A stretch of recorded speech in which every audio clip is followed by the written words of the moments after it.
Hi ಎಲ್ಲರಿಗೂ ನಮಸ್ಕಾರ. Almost ಈಗ ಬೀನ್ಸ್ಗೆ ಒಂದು 2 ತಿಂಗಳು 15 ದಿನ ಏನಾಗಿದೆ. 3 ಸಲ ಕಾಯ್ಕಿದ್ದೀನಿ ಅಷ್ಟೇ. ಒಂದು 20 ದಿನ ಕಿತ್ತರಿ 2 ಎಕರೆ ಸೇರಿ ಒಂದಿನ ಬಿಡುವಿಲ್ದಿರ ಆಲ್ಮೋಸ್ಟ್ ಗಿಡ ಎಲ್ಲ ಹೋಗ್ಬಿಟ್ಟಿದೆ. ಅಂದರೆ ಹೋಗಿಲ್ಲ, ಫಂಗಸ್ ಜಾಸ್ತಿ ಆಗಿದೆ, ಕಾಫಿ ರೋಗ ಜಾಸ್ತಿ ಆಗಿದೆ. ಇದು ಬೂದಿ ಅಂತಾರೆ, ವೈಟ್ ಮೇಲೆ ಬರೋದು. ಈ ಬ್ಲ್ಯಾಕ್ ಎಲ್ಲ ಇದು ಕಾಫಿ ಕೆಳಗಡೆ ಕಾಣ್ತಿದೆಯಲ್ಲ, ಕಾಫಿ ಥರ, ಅದೆಲ್ಲ ಕಾಫಿ ಅಂತಾರೆ. ಅದು ಬಂದರೆ ಬೇಗ ರೋಗ ಹರಡುತ್ತೆ.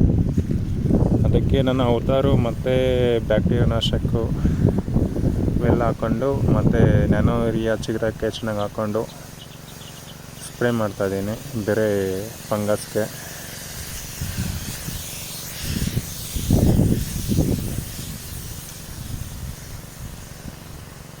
ಅದು ಮಳೆಗಳು ತುಂಬ ಜಾಸ್ತಿ ಮಳೆಗಳಿದ್ದ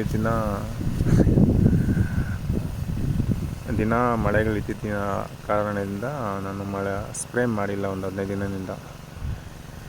ಅದು ಫಂಗಸ್ ಜಾಸ್ತಿ ಆಯಿತು. ಓಕೆ, ಅದನ್ನ ಕಂಟ್ರೋಲ್ ಮಾಡ್ತೀನಿ. ಇನ್ನೊಂದು 3 ಡೇಸ್ಗೆ ಮತ್ತೆ ಇನ್ನೊಂದು ಸ್ಪ್ರೇ ಮಾಡಿದ್ರೆ ಆಲ್ಮೋಸ್ಟ್ ಕಂಟ್ರೋಲ್ ಬರುತ್ತೆ. ಮತ್ತು ನೆಲದಲ್ಲಿ ದಮ್ ಚೆನ್ನಾಗಿದೆ, ಚಿಗುರುತ್ತೆ.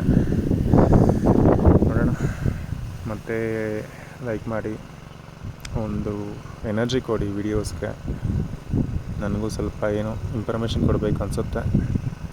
ಇಲ್ಲಾಂದರೆ ನನಗೆ ಲೈಕ್ಸು ಈ ಕಡೆ ಶೇರ್ಸ್ ಆಗಿಲ್ಲ ಅಂದರೆ, ಸಪೋರ್ಟಿಂಗ್ ಬಂದಿಲ್ಲ ಅಂದರೆ ನನಗೆ ಇನ್ಫಾರ್ಮೇಷನ್ ಗೊತ್ತು, ಬಟ್ ನಾನು ಇನ್ಫಾರ್ಮೇಷನ್ ಶೇರ್ ಮಾಡ್ಕೊಳಲ್ಲ ಅಷ್ಟೇ. ಅದರ ಬಂದಿಲ್ಲ ಅಂದರೆ ಸುಮ್ಮನೆ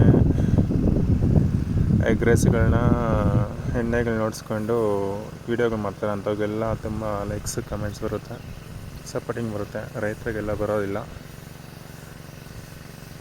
ಮಾಡ್ತೀರ ಅಂದ್ಕೊತೀನಿ. Thank you. ಬಾಯ್.